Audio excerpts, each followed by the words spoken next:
Hi, I'm Logan. And I'm Jayce. And this is our video review of Outer Darkness by Cormac McCarthy. Before we get started on this book review, we want to also make sure we in detail tell you that there are spoilers. We're definitely intending that you have all read this book or listened to it on audio. That's kind of cheating, but whatever. But you know the ending of the book. What? Shut up. It's okay. But the baby dies. Sorry.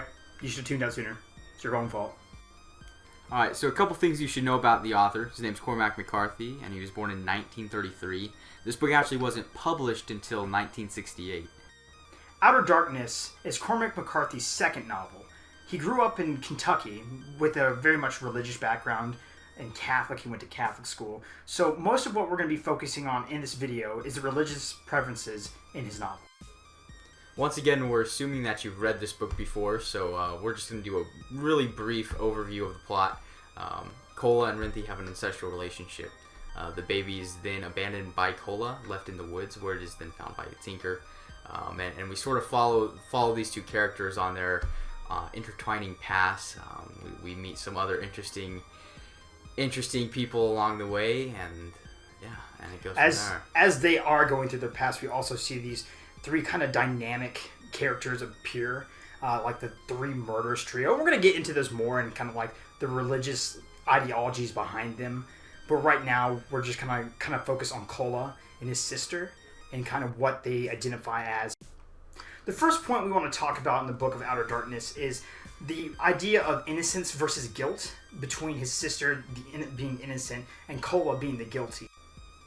And we see these stark differences between the innocents and the guilty and how the environment even interacts with our characters and how their interactions with other people and other persons in the novel go. For instance, when in the beginning of the book, when Cola first abandons his child, the forest constantly redirects him and turns him back into where the baby's actually at. It's almost a bringing about Cola to face his own sins. That the forest, it goes back to that old sort of Appalachian motif of the forest knows all, the forest sees everything. Yeah, the forest almost becomes like a mother figure for Cola, being a lack of a mother and a father. Right. Yeah, the forest becomes this mother, and the nature becomes this kind of like outer darkness. Right. And that's another good point is the title itself. We were talking about the religious influences, the Catholic influence on Cormac McCarthy. The title itself, Outer Darkness, that's derived straight out of the New Testament. Alright, and we see this in the book of Matthew, in Matthew chapter 25, and in this verse it says, "And cast ye the unprofitable servant into outer darkness, there shall be weeping and gnashing of teeth." Alright, so we have this weeping and gnashing of teeth. Now, whenever I think of that, I think of hell. Yeah, Outer Darkness has this understanding of it's like the Appalachian Mountains are this figure of hell and or like purgatory, right? Right. Where everybody is like super superstitious and super kind of like involved in their own personal spirituality. And it's this very clannish, almost animal-like mentality. It's almost packish in the community itself. We have people easily stirred up, and it's very much of a clan mentality. And often the animals actually seem to have more sense than the people do. Right. Like for instance, like when all the animals are fleeing away from Cola because they kind of see that how guilty he is and see how much sin he's committed. Yeah. Being based in the Appalachian Mountains, you get this very much sense of isolation from them, which kind of allows them to hide themselves, and it puts this mentality and this motif across like who you are and what you look like when no one else is looking. And very much between Rinthi and Cola, you kind of get to see that, in the darkness, he's kind of this incestual, crazy madman. Very carnal in nature. And, that's the other thing. When no one's looking, when people are turning a blind eye, and the blind motif in this it's almost too heavy-handed.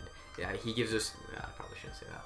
It's alright, he like pimp slaps you with it, It's like backhand ring finger. Yeah. And being so isolated, the landscape very much kind of portrays what Cola's going through internally. This sense of isolation is very much a representation of the society around him. Right.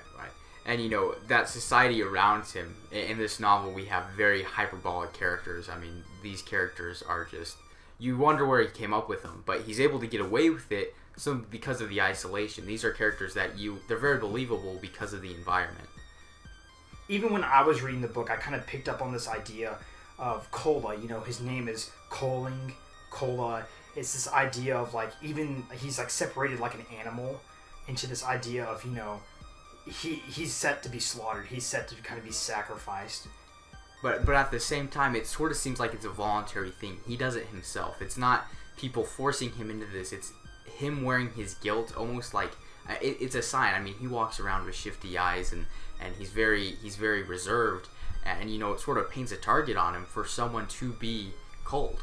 But I also feel like as he's doing this, he feels like he's trying to get a way out, because his dreams, right? His dreams are trying to pull him out of this and saying, there's a hope for salvation. But at the same time, he kind of feels like there's no way out, and every person who sees him judges him. So it's like almost kind of like McCarthy's putting this metaphor out there of like, oh, we all have a chance to be innocent, like like his sister. But then at the same time, we see these way out, but we never kind of captivate them. Right. We never kind of accept them. I feel like McCarthy's hitting that. And back to his, in his dream at the very beginning of the novel, he has this dream of he's asking the preacher, the prophet, to heal him, to cleanse him of whatever is ailing him.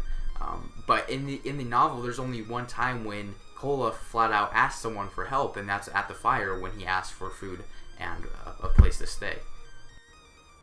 But even at the fire, he wasn't even really trying to get help. He was looking to this, three nomads, this unholy trinity, right, for his salvation. He wasn't trying to get salvation and help there. He was kind of just finally accepting his role in this darkness. And to me, the triune, as they're described, wonderful word choice by McCarthy. But they're all so willing to give him the help. In that same scene, there's a sacramental motif. This strange meat. He doesn't really quite sure know, but hints are dropped. We're to assume that it's human flesh. At least that's the impression I got from it. And he kind of plays at this thing of like, now he's a beast, Right. And then in biblical terms, the beast is like, the devil. Right. You get this idea of that, he's reincarnating the devil, he's reincarnating his own sins and accepting it. And that even goes into the earlier statements about him rising from the river as like a unholy baptism.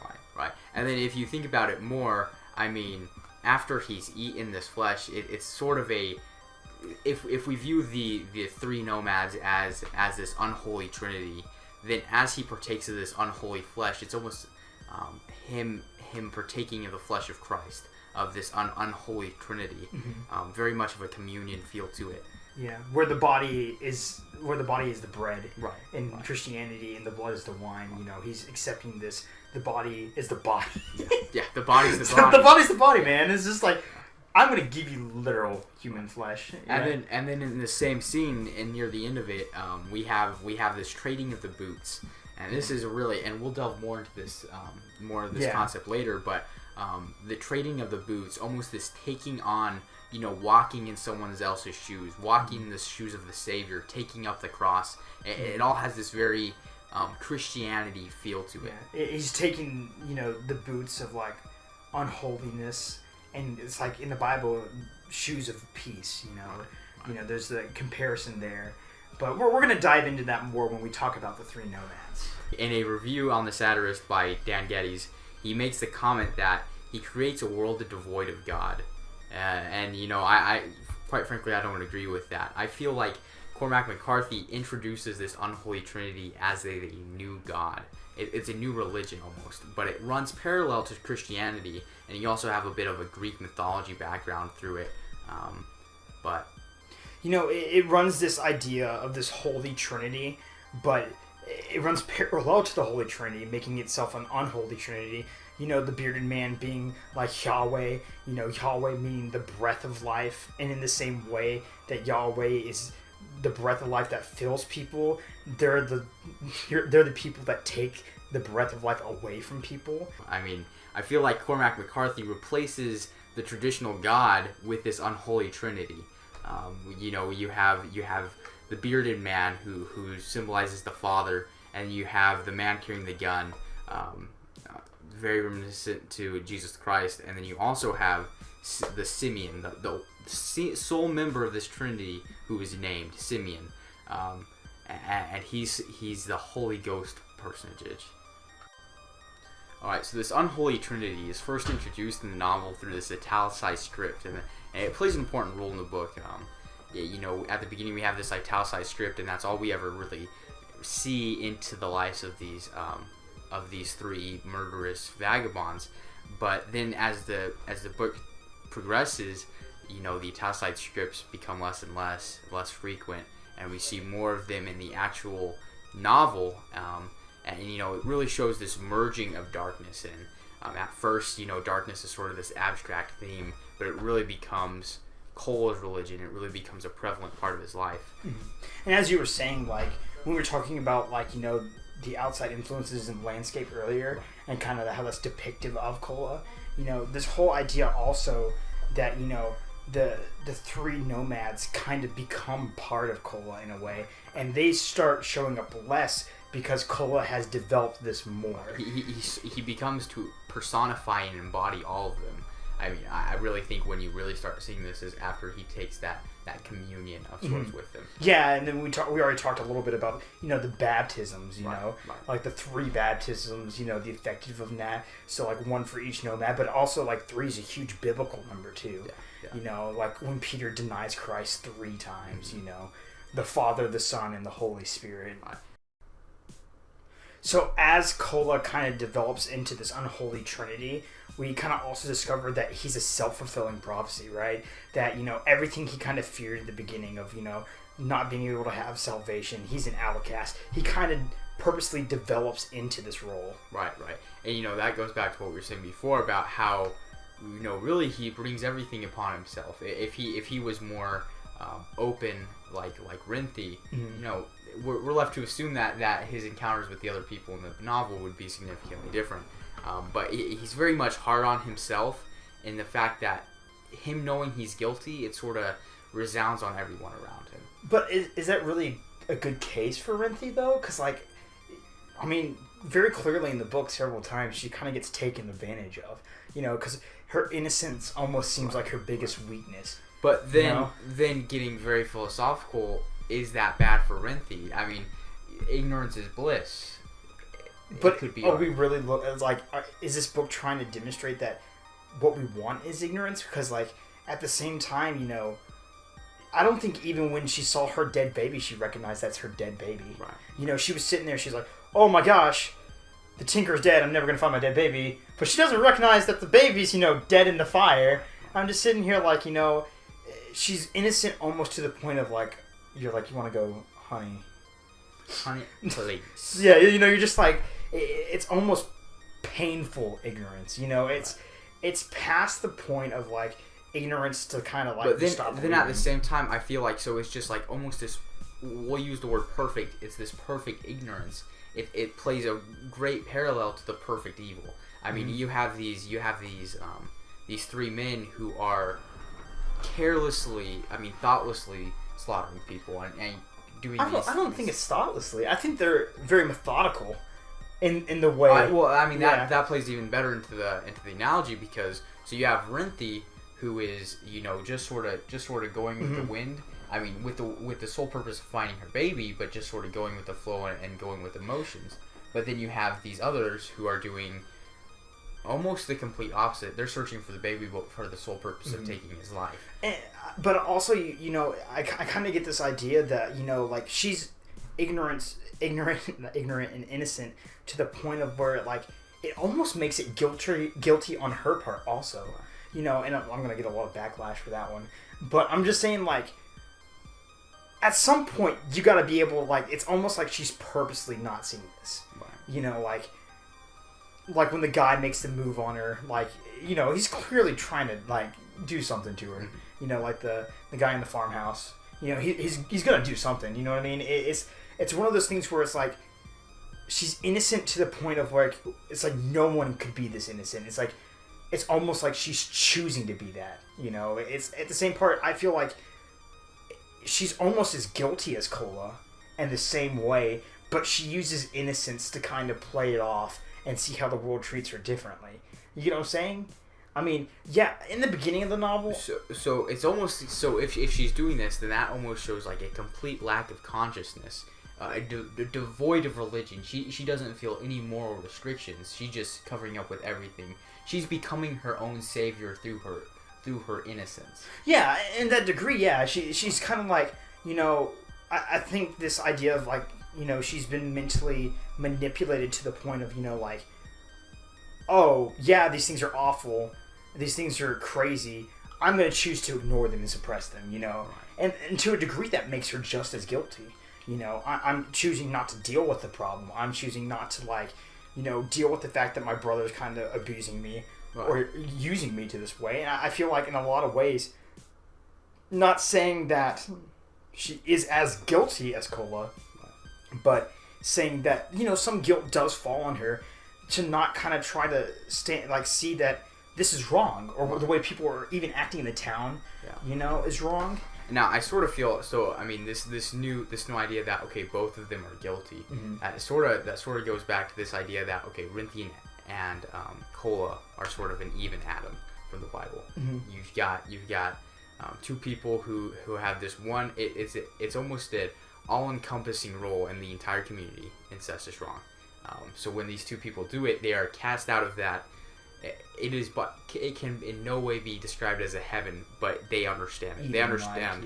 It's an Eden-like, as in they sort of go with the motions and everything, you know, sort of has a flow. Well, as soon as this baby comes along, that flow is disrupted. They're cast out of this complacent state, and they enter into this very hectic, very chaotic realm of just all these things going on. I think something we also have to realize is, you know, like, when we look at that and we look in that kind of view in how, like, they're all guilty, you know, I think that's part of, like, the cool thing about Appalachian Gothic, you know, is that it's, like, not just this one person's guilty. Yeah, he's really guilty. He's guiltier more than others. But at the same time, these are all guilty.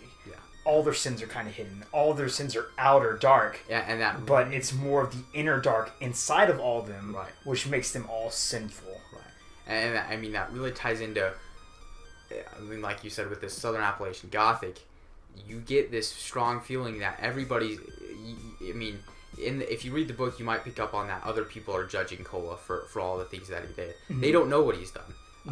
It's very much a self-inflicted torture, and I feel like that's something that everybody goes through, with the exception of our Godhead, who seem to have no remorse. Although one interesting thing, when... at the end of the novel, when the simian, the one described as the simian one, you know, begins eating the child, or as, I mean, he's eating the child, which goes back to that sacramental eating of the flesh. But as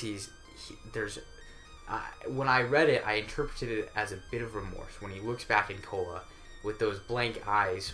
But I mean, just playing out that scene in my mind, I see this creature staring at someone, almost as like admitting it's wrong.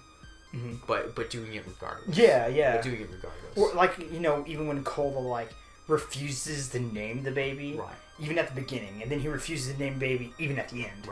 You know, like, even when the unholy trinity is kind of holding him accountable to it, he's still refusing to name the baby. He's still refusing to own up to it. You know. And you know, that's another interesting thing. So this baby that's unholy goes unnamed. What other two characters of the book go unnamed? The bearded man, and as well as the one carrying the gun. When I was saying that earlier about Rinthi, you know, it's one of those things where it's like, early in the book, you know, when she told the tinkerer, and the tinkerer was like, "Oh my gosh, what?" And she was like, I don't understand why this is bad. You know, I mean, I think she begins to see that, you know, this stuff is wrong, but at the same time, I feel like there's some guiltiness there for her. You know what I mean? Because she didn't, you know, maybe not necessarily picked up on this sooner, but even when she didn't tell the doctor, or you didn't tell the townsfolk, because she's almost holding back the information. Some part of her almost knows that it's wrong. It's almost, you know, it's almost this base instinct that this was wrong.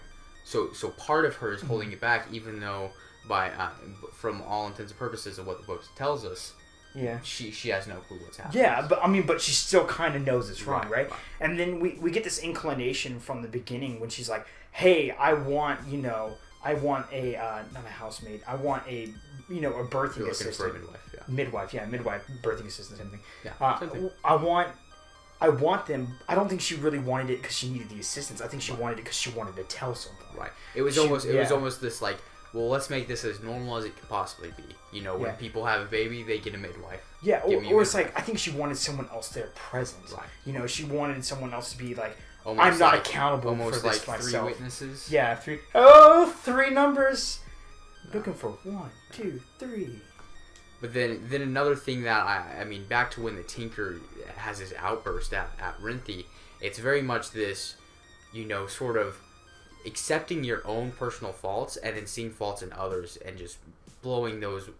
We can't say out of proportion because, I mean, in this novel it's a resounding theme that this incest is just the worst thing in the world. So he's not blowing out of proportion, but really focusing on the faults of the others. I think back to that, the preacher who comes after the swineherd's driven off. Yeah. And he's very much pulling up these, oh, don't do this. Sure, he did this, but please don't hang him. Sure, he did this, but please don't hang him. So he's bringing attention to the faults of Kola. Yeah, and he's kind of like, he's saying like, don't do this, but totally do it. Right. Yeah, and I think that also like, it's kind of all of them are like going off these intentions, and Kola, in a degree, is one of the. He avoids it, but he's kind of honest with it. Right. The animals see the honesty in him. Right. They see that what he's truly done. Or, like the swineherd. Mm-hmm. Another part of the Bible where, Jesus sends the demons into the pigs, and they run from the hilltop into the water, drowning themselves, right? Well, then you have that biblical image of them coming out of the water, saying almost like, oh, hey, sin in the unholy trinity, it's alive. Right. It's coming back out of the water. It's reincarnating in Kola. Exactly. Yeah. Thanks for watching our recording of Cormac McCarthy's Outer Dark. Please like and